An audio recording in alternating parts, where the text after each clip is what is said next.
What is up, Watch fam? Happy Friday, and welcome to this week's episode of Liquor Run. I am Christian from Theo and Harris, and this is my old man, Rolly. And today we're going to be diving into a bottle of what, Daddy-O? This is just some rosé. Classic T&H Friday rosé. That's it. Value prop? Value prop. Awesome. And we're $11. going to be $11. And we're going to be talking about why you kind of hate Panerai in a lot of ways. Yeah, isn't that funny? Yeah, let's do it. All right, before we jump into this very contentious, in a way, anti-Panerai conversation, let's jump into your wristwatch check, something that is, ironically enough, very relevant today. A Panerai. A Panerai Radiomir. A watch that I absolutely adore. A watch that you wanted for a decade. For a decade, so out of my comfort zone because of the size. Yep. It makes me more masculine. Just kidding. Yeah. I've never had a watch with such dimension. Yeah, right? I think it's a 45 millimeter watch. Yeah. That is 5 millimeters larger than your GMT. And I've got a small wrist. Yeah. So I love this watch so much, and you know how long I've wanted this watch. Yep. And you enjoy it all the time. I love it. There's certain reasons why I hate the brand. Yep. I'm wearing a vintage Rolex reference 1601 in solid yellow gold with a matching solid yellow gold bracelet. What do you think about this watch, Daddy-O? I really do like it, and as I get older, I really do appreciate gold Rolex watches. Yep. I was never a big fan. Yep. And now, to be honest with you, it's there's an understated elegance, believe it or not, where before I found them very showy. Right. Well, I think the vintage ones are a little bit more elegant. Try it on just for a second. I just want to see your reaction a little bit. I mean, because I think that once you get a hand on it, you know, I think that your opinion, you know, is even more cemented in the idea of it's elegant. I mean, isn't that elegant? Absolutely, yeah. And it's something that when I was growing up, I know that that's a watch you would never wear. Yeah. You would not wear a solid yellow gold, you know, and especially on a bracelet. Correct. You have a yellow gold Datejust, but to have it on the bracelet is very, in my past experience with you, too gaudy. Yes. But I think that now this watch is sick on you. Yeah, and it feels right. I feel like I can wear it and not feel ostentatious. So, but you still prefer the President over the Jubilee. I do. Yeah, it's a cool watch. I'm still. But I love the Jubilee bracelet, and I hope to have one day a stainless Datejust. I know Jubilee. you always said that. Wear my Datejust. I'll get you a Jubilee. I'll wear my Datejust. Enjoy it. I love it. That's so funny. I do. I love. It's such a comfortable watch. Yeah. You know, and that's why it really is why we source so many, you know, Datejust on Jubilee, off Jubilee, both in our watch shop at theoandharris.com. Right. The Datejust was my first watch. It's a watch that you and I both have spoken so passionately about. It's a watch that there's a lot to love. You wear that, I'll wear this. All right. So let's get into the topic here. Yeah. Again, just to preface, you wanted a Panerai for a decade, a watch that you wanted so much. You finally got one. I helped you get it, right? I found it for you and all that stuff. And it was a wonderful moment when you got it. And you love it. Till today, you love it. Yeah, I do. The fact that I have a Panerai, it just means a lot. Yep. You know, as much as a Rolex. Yeah, in many ways. As much to me, really, Panerai holds a special place in my heart. Right. But there's certain things about the brand that make me scratch my head.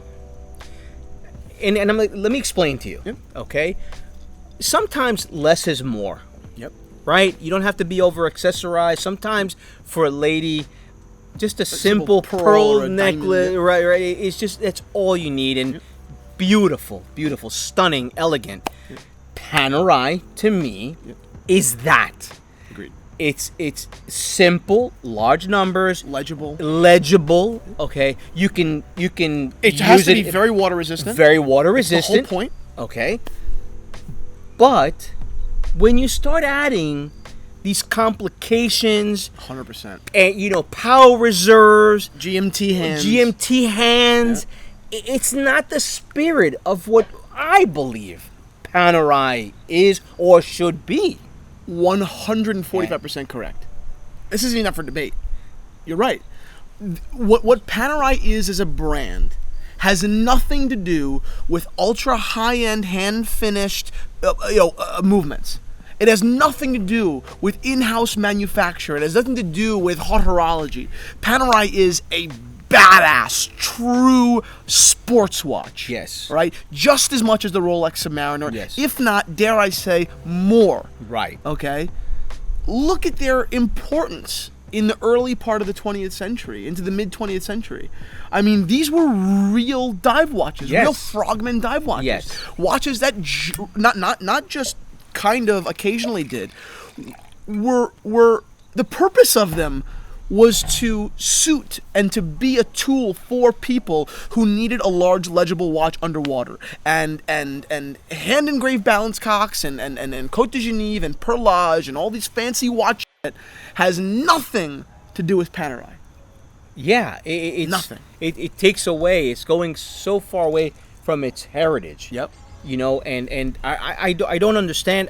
Obviously, you want to be a profitable brand. You want to be innovative in many respects.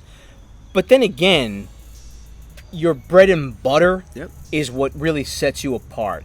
And for me, it's the simplicity of this brand that, quite frankly, I'll say that no other brand does better. Yeah, it's quite possible. You know, I mean, Panerai, even enthusiasts, they are so in love with the simplicity of the brand and historically, and that's what bothers them so much now. I mean, it's kind of funny. You're speaking right now like a true historical Panerai enthusiast, and they do exist. People are fanatics about Panerai. Panerai now gets a rap sometimes for being over accessorized and for being too complicated and kind of being a sellout.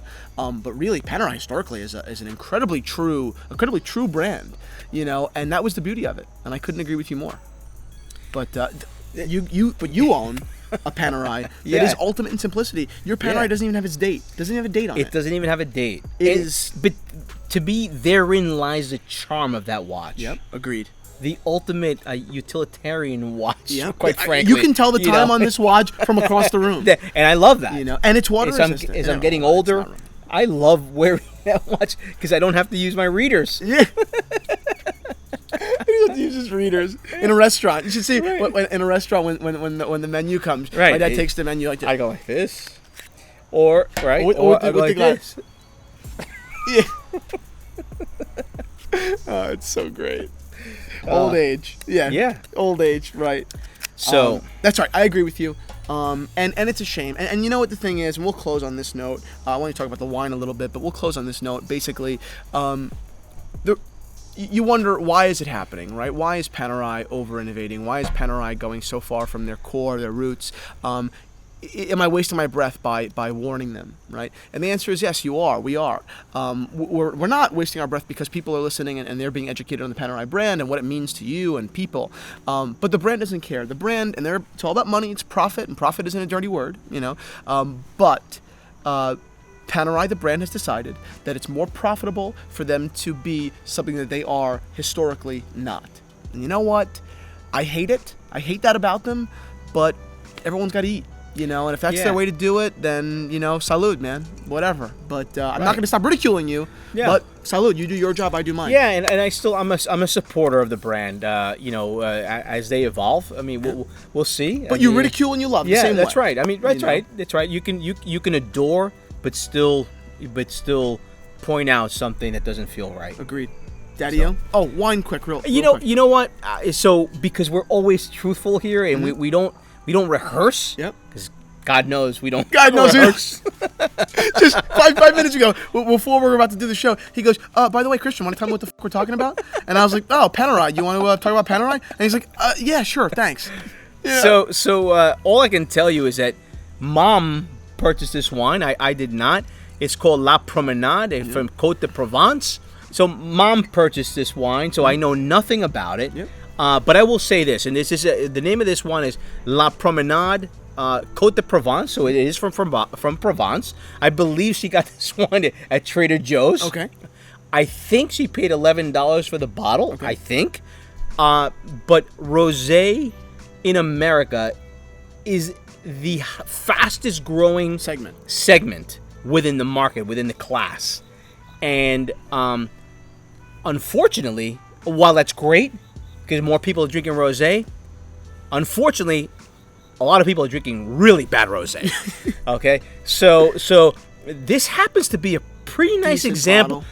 Absolutely, no, not bad. It's got nice. We had a couple of rosés recently that they tasted like grapefruit. Actually, they tasted more like Sauvignon Blanc than they tasted like a rosé. Okay. But this is actually a very decent example. So, kudos to Trader Joe's for making a deal with some winemakers in Provence and La Promenade. Give them a shout out.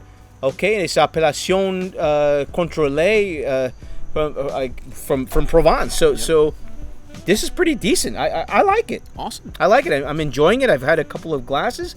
So go out, go to Trader Joe's if it's around you and check it out. See if you can find it. So I'm happy. Daddy-o, salud. Thank you for coming on the show. I can always rely on you. Thank you for having me, as always.